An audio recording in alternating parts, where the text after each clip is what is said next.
rentre chez elle le soir et qu'elle garde sa voiture au milieu de la nuit après ses heures de service, elle regarde à droite, à gauche, si elle n'est pas suivie, que ensuite quand elle arrive chez elle, elle ferme la porte à double tour, que ensuite elle pose son arme sur sa table de chevet pour dormir et qu'elle fait attention à faire en sorte qu'aucun de ses voisins ne soupçonne qu'elle est policier. Vous dites que le monde a changé parce qu'il y a même pas 20, 30, 40 ans, oui. Le policier disait qu'il était policier, le policier en était fier, il est toujours fier, mais aujourd'hui, il y a une différence majeure, il est fier de son métier, mais il ne le dit plus à personne. Et il dit à sa fille, à son fils, avant d'aller à l'école, écoute, au moment de la rentrée, si tu peux éviter de dire que ton papa ou ta maman est policier, ça serait pas mal, parce que tu vas avoir des ennuis. C'est ça le monde dans lequel nous sommes aujourd'hui, et c'est ça la différence majeure avec les policiers d'autrefois.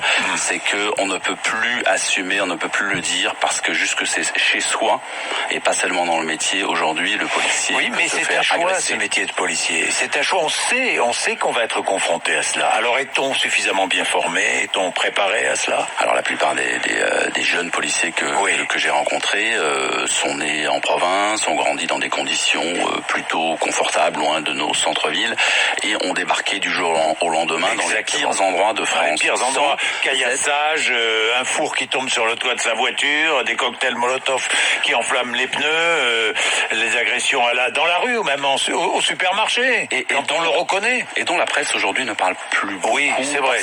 D'une certaine manière habitués, mais pas eux. Les policiers, eux, nous on n'en parle plus. Les guet-apens dont ils étaient victimes, ces boules de pétanque, ces fours à micro-ondes qui leur tombent sur la gueule depuis les étages, il y a 10 ans, pouvaient faire la une des médias. Aujourd'hui, on s'y est habitué, mais pas le policier. Lui, il est confronté à ça tous les jours, et en plus, quand il rentre au service, il se sent pas vraiment soutenu par son chef, il se sent pas vraiment soutenu par les juges, et il se dit que les politiques utilisent la police pour dorer, parfaire leur image, pour se construire un destin, mais ne l'aiment pas forcément, ne la soutiennent pas forcément comme ils le souhaiteraient. Voilà, c'est ce que vous racontez dans votre livre, ce quotidien vécu par tous ces policiers rencontrés, Frédéric Ploquin. Oui, mais enfin, ces femmes et ces hommes que vous avez rencontrés restent très attachés à leur métier.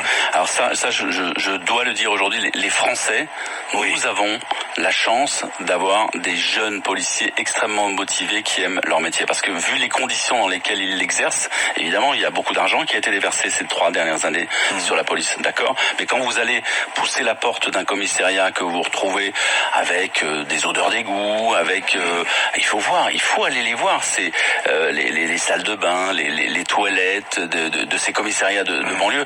Malgré tout l'argent qui a été déversé, qui a été largement aspiré d'ailleurs par la lutte antiterroriste, je veux dire, ça reste quand même des conditions de travail terribles. Et malgré ça, tous les matins, c'est ça qui m'a le plus surpris. La plupart, tous les matins, évidemment, il y en a qui se suicident, ça existe aussi dans la police, mais la plupart, tous les matins, vont au charbon pour nous, finalement. Oui, et sans hésiter. Et sans hésiter. Et avec l'amour du métier. Mais avec des précautions inouïes. Mais le divorce qui existe parfois entre la police et la population n'existe pas partout quand même. Il y a vraiment, Frédéric. Alors effectivement, moi, je veux pas qu'on dresse non plus un tableau noir enfin je sais pas. Non, vous voulez dire que la police serait soutenue. Oui, la police est soutenue par une partie de la population, l'opinion publique, mais qui ne l'exprime pas ce soutien.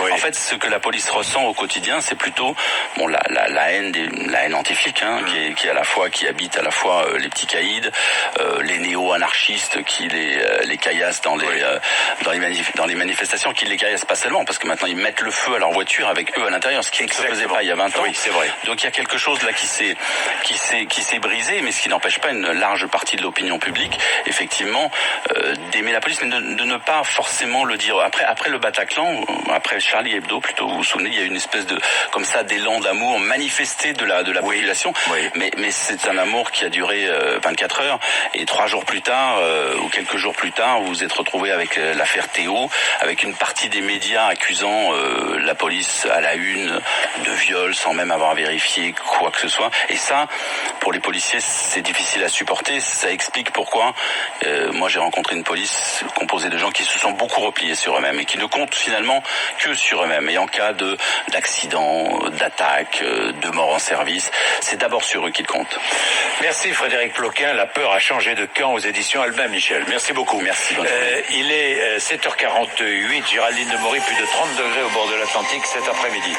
Biarritz, par exemple, 34 degrés. Ce serait